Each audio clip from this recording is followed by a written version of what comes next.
तपस्विनी स्वयं प्रभा। वह गुफा अत्यंत ही अंधकारमय थी, किंतु वानरों की दृष्टि उस अंधकार में भी कार्य कर रही थी। उनका तेज और पराक्रम अवरुद्ध नहीं होता था और उनकी गति वायु के समान थी।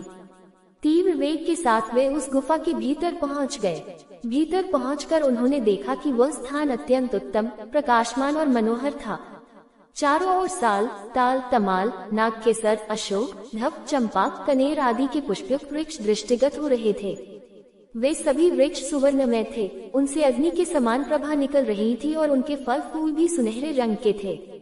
इन वृक्षों में लगे मूंगे और मणियों के समान चमकीले फूलों और फलों पर सुनहरे रंग के भौरे मंडरा रहे थे। सूर्य जैसी आभा वाली कांचन वृक्षों से घिरे अनेक विशाल सरोवर भी दिखाई पड़े, जिनमें स्वर्ण कमल और सुनहरे मत्स्य शोभा पा रहे थे। उन्होंने वहां पर सोने और चांदी से बने हुए बहुत सारे भवन भी देखे, जिनकी खिड़कियां मोतियों की जालियों से ढांकी हुई थी। स्वर्ण तथा रजत से निर्मित विमान भी दृष्टिगत हो रहे थे। वहां रखे हुए अनेक पात्रों में सोने, चांदी और कांसे के ढेर भरे हुए थे। बहुमूल्य सवारियां, सरस मधु, महामूल्यवान दिव्य वस्त्रों के ढेर, विचित्र कंबल एवं कालीने, मृगचर्मों के समूह आदि भी जहां तहां रखे हुए थे।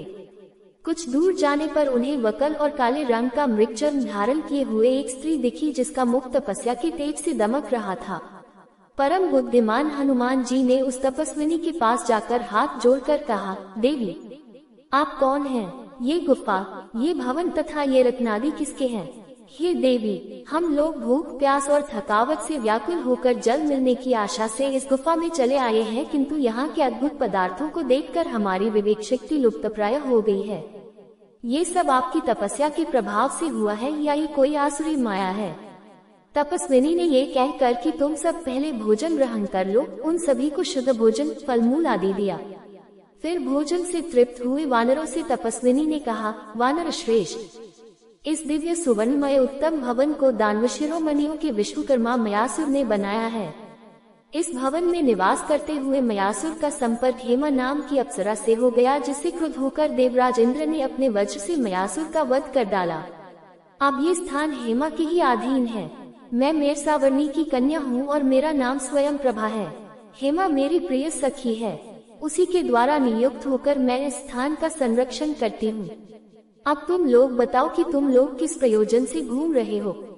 पवन कुमार हनुमान जी बोले, देवी, पिता की आज्ञा से दशरथ नंदन श्री राम अपनी पत्नी सीता और अनुज लक्ष्मण के साथ दंतारण्य में निवास कर रहे थे।